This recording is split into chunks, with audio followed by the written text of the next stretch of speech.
കേരളത്തിലെ എല്ലാ ജില്ലകളിലും പ്രവർത്തിച്ചു വരുന്ന എഡ്യൂമേറ്റ് എൻട്രൻസ് കോച്ചിംഗ് സെന്ററിന്റെ 2024 ക്രാഷ് കോഴ്സ് ക്ലാസുകളുടെ തുടക്കം മാർച്ച് 30-ാം തീയതി പ്രശസ്ത സിനിമാ താരം ശ്രീ പ്രേംകുമാർ സർ നിർവഹിച്ചു.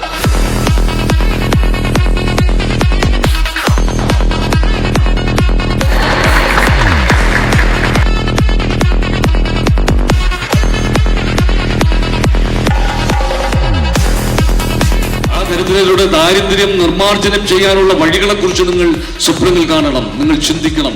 ആ മനുഷ്യരെ കൂടി കരുതുമ്പോഴാണ് നിങ്ങൾ യഥാർത്ഥ മനുഷ്യരാകുന്നത്. നിങ്ങളുടെ പരിഗണനയെ അർഹിക്കുന്ന പാർശ്വവൽക്കരിക്കപ്പെട്ട മനുഷ്യനെ കുറിച്ച് വലിയ വലിയ സ്വപ്നങ്ങൾ, വലിയ വലിയ ചിന്തകൾ, വലിയ വലിയ കരുതലുകൾ ഉള്ളവരായി നിങ്ങൾ മാറട്ടെ എന്ന് മാത്രം ഹൃദയപൂർവ്വം ആശംസിക്കുന്നു.